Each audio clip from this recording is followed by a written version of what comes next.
মোহিত সুরির পরিচালনায় সাইয়ারা সিনেমাটি শুধু ভারতেই নয়, বিশ্বজুড়ে বক্স অফিসে ঝড় তুলেছে।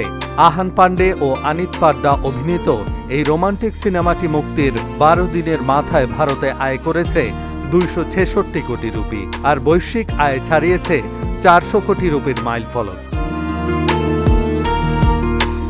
মুক্তির পর প্রতিদিনই সাইয়ারা সিনেমাটি 18 কোটি থেকে শুরু করে 35.75 কোটি টাকা পর্যন্ত আয় করেছে।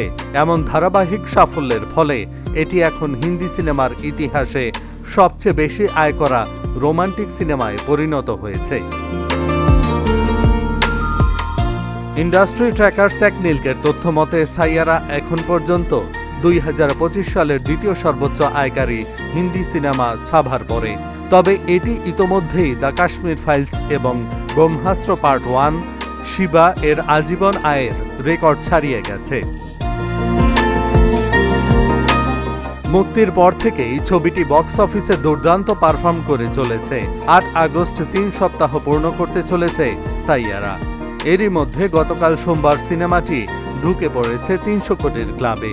একই সময়ে মুক্তি পাওয়া বড় তারকা অজয় দেবগনের সন অফ সর্দার 2 কিংবা ধর্ম প্রোডাকশনের ধড়ক 2 এর মতো ছবিকে রীতিমতো চাপে ফেলেছে 2 নবীন তারকার সাইয়ারা। বিশ্বজুড়ে এই সিনেমাটি উত্তর আমেরিকা, যুক্তরাজ্য ও অস্ট্রেলিয়ার মতো বাজারে দারুণ জনপ্রিয়তা পেয়েছে। সুপারম্যানের তুলনায় সাইয়ারার পার থিয়েটার অ্যাভারেজ ছিল বেশি, যদিও এটি মার্ভেল সিনেম্যাটিক ইউনিভার্সের ফ্যান্টাস্টিক ফোর দ্য ফার্স্ট স্টেপসের পেছনে ছিল। এহসানুল হক, ঢাকা জার্নাল।